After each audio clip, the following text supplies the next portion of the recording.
Still not sure whether to wildcard this week or not, or have you already pressed the wildcard button?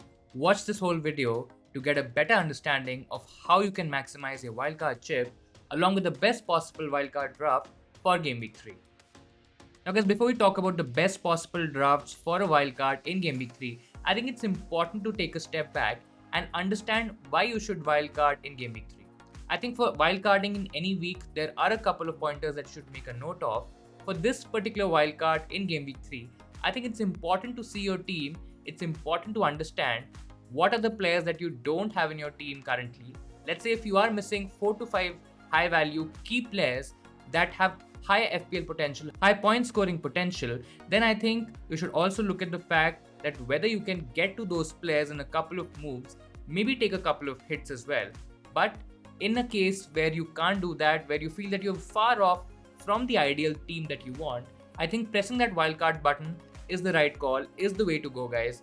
Of course, there won't be a lot of advantage in terms of catching up with a highly popular set of players. I mean, a lot of template picks, a lot of people, a lot of managers already have in their teams, so there won't be a huge benefit, but then again, you'll be mitigating a huge loss, which you can incur in the coming weeks. Another very important point to note here, guys, is that if you want to change your team structure, let's say if you have invested heavy in defense and you probably don't want to go big at the back, you probably want to invest a little more funds in midfield or even an attack for that matter, I think there will be a couple of moves, maybe even more than a couple of moves that you will have to get to make your ideal team, guys. And I think this is also a good strategy, a great thought in terms of using the wildcard. I think in this possible scenario, you should definitely use the wildcard because it allows you to change the structure, change the funds, invest your money elsewhere, and then get the ideal team. The only split side to this wildcard, guys, is that the ideal team is probably not very different from the template picks, the highly owned picks at the moment. So again, you won't be gaining so much. And there's also a slight risk that when the top teams have midweek games, midweek fixtures, you might be in a bit of a trouble because other people might use their wildcards. They might get in players who are probably getting more minutes at that moment, guys. And then you'll probably have to make more transfers, take more hits. So that's the only downside to it. To summarize, guys, there's no right or wrong answer here. You should look at your team, and if you feel that you're far off from your ideal team, I think wildcard in Game Week 3 is the right call. Now we'll start with the first draft here, guys. Important to note that my team value, this particular draft is in fact based on my team value. It might be slightly different from your team value, so just keep that in mind while you're making this wildcard team. Now let's start with the defense first. We'll start with the goalkeepers. We have Sanchez and Ward, guys. I think both of them are decent value, decent keepers. Yes, Leicester aren't really keeping a lot of clean sheets, so maybe Ward is probably not going to start majority games. But I think Sanchez at 4.5 million is a really good option, guys. I think Brighton's defense, it looks really strong. They are capable of keeping clean sheets. I think Potter's really made a good team, which is well drilled, has a system, has a play that they are very familiar with. And I think there are high clean sheet points available there. There's also saves potential with a Sanchez. This is what we've seen this season. Of course, it's only been a couple of game weeks. A lot can change. But I think Sanchez 4.5 is pretty good. In defense, guys, we've gone a bit heavy in defense. Of course, we still have the fifth option as the cheaper Nico Williams, guys. I think he's great value at 4 million. Forest, of course, I don't expect them to keep a lot of clean sheets. But I think he is going to be that attacking threat in that Forest team, guys. There's high chance that he gets attacking returns. He's also on set pieces, and I think that really helps. And at 4 million, of course, you can't really ask for more, guys. I think it's a great option. In terms of the other picks here, we've gone for Cucurella. I think, in fact, to double up with Cucurella and James, guys, we've gone for the Chelsea double up. Now, of course, you can argue that probably a Man City double up is a better option to go for. Some people also might be going for a Liverpool double up, which is a slightly more expensive bet at the moment. I think Chelsea has a good upside. If you're looking at the short-term gains, right? If you have a short-term strategy in mind, guys, I think a double up with James and Cucurella sounds really good. If you're only going for one Chelsea player, I think James has to be the standout option. He's on set pieces. We know his quality. We know that he's very attacking when he goes forward, especially when he's playing in that right wing back position, guys. I don't think so there's a lot of threat for him to probably play or probably start in that right centre back positions. Of course, there could be certain games where he starts in that heart of defense for Chelsea, guys, but I think the potential is huge here. The potential is massive. Cucurella also at the moment looks like the option to go for. I think Chilwell is still not fit yet. I think whatever we've heard from Tuchel so far, Chilwell will probably come as a sub, guys, at least in the next few game weeks. So I think if you're looking at a short-term punt, I think Cucurella is the right option to go for. In case if you probably are planning for a bit long-term, I think Walker might be a slightly safer bet, considering that he's at the moment nailed in that Man City lineup, guys. Of course, that can also change, considering that they might sign a different fullback in that position. But at the moment, Walker is a slightly safer option. Cucurella has higher upside, higher attacking upside. We know that Walker is not really very attacking. I mean, yes, he's playing as an inverted wingback, but I don't think so he's going to get a lot of attacking returns. But on the other hand, Cucurella probably could get you returns, could get you attacking returns. He's also on set pieces. We've seen that he has a great delivery in the box as well. And he could give you assists. He could be a lot more creative than a Walker, for example. So the call is yours, but I feel for this particular draft, I think Cucurella and James, especially for the short term, is a good combination. We've gone for Cancelo, not much to talk here. I don't think so Walker can really cover off Cancelo. I think Cancelo is a really good option in that price point. He's really great value. Of course, he's a premium option, but I think he's definitely worth it.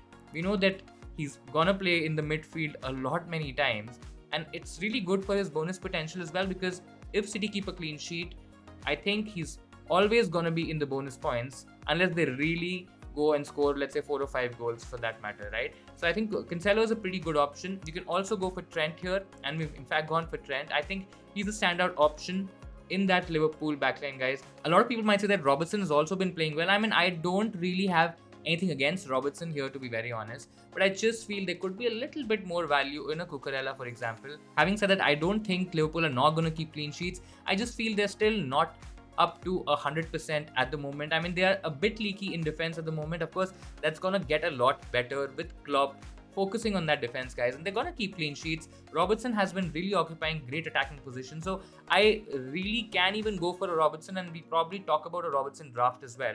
But for this one, it's a strong back 5. I mean, it's a back 4 technically, to be honest, but Williams can also play the easier games because the attacking threat is there. Now, when we talk about midfield, we've gone for Martinelli, who I think is the best budget midfield option in the game at the moment, guys. I don't think so you'll get a better 6 million option in FPL at the moment. Salah, of course, is a great pick. He's still the best FPL asset out there, guys. I know a lot of people might argue that a Kevin De Bruyne can also make sense, but I think with Núñez out for at least the next 3 games, I think there are chances that Salah will probably get that attacking mantle. I think he's going to be really attacking. I think he's going to get attacking returns as well. The fixtures are there from an attacking perspective for Liverpool, and I think he's a great pick. In other options, guys, because we've not got Robertson in defense, we've gone for Luis Diaz, who again could be a great pick in the upcoming fixtures. Jota is still not fit at the moment. I think Firmino is probably going to start the next 3 games, but that really certifies Diaz's position. I think he scored a great goal. I mean, he was pretty decent in the game against Palace. And yes, I understand that he might not be as explosive as maybe a Salah or maybe even a Núñez for that matter. But I think Diaz in that price point, he's looking a lot of value. He will be getting a lot of the ball. He probably will be playing out wide as well. So he can always come in, cut in and score a goal. We've already seen that. There is assist potential in there as well. He's just been a bit unlucky when we talk about FPL returns, but I think he's a great option to go for. We also have a couple of cheap players. I mean, I can't really call Rodrigo as a cheap player, but Rodrigo is also 6 million. I think he's also a decent option to go for.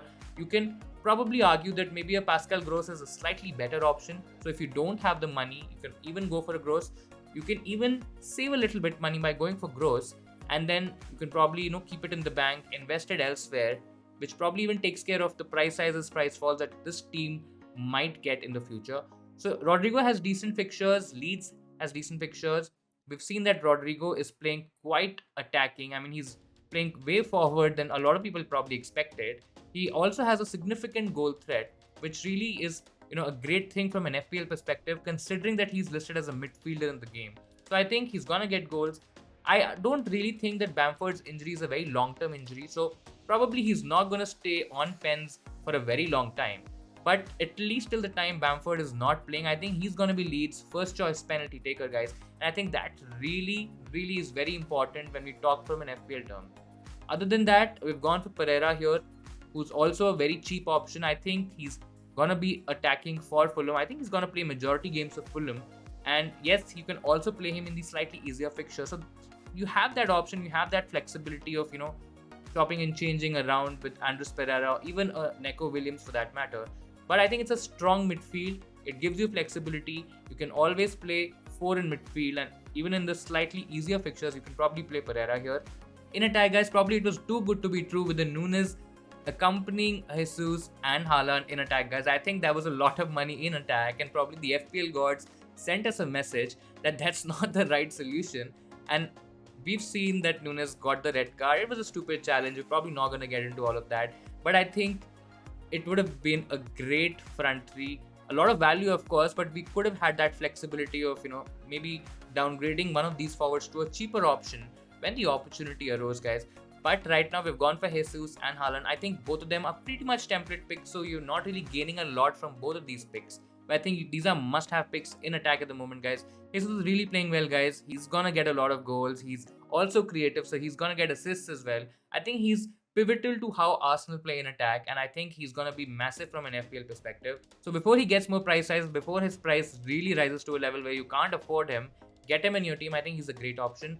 Haaland is also a decent option to go for. I know a few people might go for Kane at the moment, considering that Man City have slightly trickier fixtures in attack, and Kane has slightly better fixtures from an attacking perspective, so that's absolutely fine, guys. You can absolutely go for Kane, but I just feel because I don't have a Man City cover in attack, Haaland is probably the pick to go for. You can even go for KDB if you want to. I think Haaland will do well. I'm probably not going to captain Haaland for most weeks. Probably it's going to be between Jesus and Salah. I mean, I can still captain Haaland in the easier fixtures, but I just want to have that flexibility. But these front two are pretty much good, guys. They're pretty much template. I think these are the picks to go for. Now coming to the second draft here, guys, it's a bit similar to the first one. In this one, guys, we've kind of changed the structure. Rather than playing a 4-4-2 for most games, we have 3 striker options in Jesus, Haaland, and we've gone for Tony here. I think Brentford are looking like a good side. They're looking good in attack. I think Tony's going to be instrumental for them in terms of creating chances, in terms of scoring goals. He's also on penalty, so that's also an advantage, guys. And I think with the fixtures that Brentford have in the coming game weeks, I think they're a good team to target. You can target at least one attacker, if not more, from the Brentford team. And I think Tony fits right in here. Now, because we had to go for Tony for this draft, guys, we've kind of made some downgrades elsewhere. If you see in midfield, we don't have a third Liverpool spot. And I know a lot of people would say that it's probably foolish to not have a third Liverpool player in your team. But guys, at the end of the day, it's up for debate. There's no certain way of playing FPL. And it's not necessary that if you have 3 Liverpool players, you'll absolutely smash it in FPL, guys. We've gone for a couple of cheap options. We've gone for a couple of budget options here. We've gone for Rodrigo as well as Pascal Gross, guys. So rather than having one of them, we've gone for both of them because both of them are looking decent. They are looking in form. One could argue that there are probably not a lot of options to kind of choose from in this price range, and they might not be even very consistent FPL assets, guys. Of course, it's again up for debate. But here I feel the flexibility is there to play 3 up top. We don't have to play with 2 strikers. We've not really sacrificed anything in defense because instead of the Chelsea double up in defense here, guys, we've gone for a Man City double up. Yes, we might lose a little bit of the Cucurella attacking potential, but I think Walker, I can't really say that he makes up for it, but I think he's a slightly more nailed option than a Chelsea defender, than a Cucurella at the moment, guys. And I think Man City defense in terms of keeping clean sheets is also slightly better. I mean, they have slightly better potential than the Chelsea team at the moment. Otherwise, goalkeepers are the same. Pretty much we've retained Martinelli, Andres Pereira, Salah is still there. Of course, there could still be certain changes if you're not comfortable with Tony. Maybe you can again downgrade Tony to a 4.5 million option. And then you can upgrade a Nico Williams as well. I think that's also an option. So if you believe that you probably want a Spurs player, because this team and the earlier draft, they don't really have any Spurs players, right? So if you want a Spurs player, if you want Perisic, if you feel that he's probably now going to start games, of course, it's a slightly risky option, but you can definitely do that upgrade. You can upgrade Nico Williams to Perisic by downgrading a Tony. So that's a great option to go for. I think the only potential downside to this team is that it doesn't have an 8 million midfielder spot. So if you want to get to that 8 million, you'll probably again have to downgrade a Tony and then upgrade one of Rodrigo, Gross, assuming that you'll probably keep Martinelli in your team. So that's the only downside, that flexibility of an 8 million midfielder spot is not there. But then again, you can just make that with a couple of transfers, and I think you should be good to go. So guys, these are our wildcard drafts for Game Week 3. Do let me know what you think about these. Do let me know if you are using your wildcard chip in Game Week 3 and what players are you targeting for your FPL team. So that'll be all from my side for this video, guys. Do smash that like button if you enjoyed the wildcard video. If you enjoyed our wildcard drafts, you can also subscribe to the Insanely Football YouTube channel for all FP related content. Thank you so much for watching, and I'll see you insaners in the next one.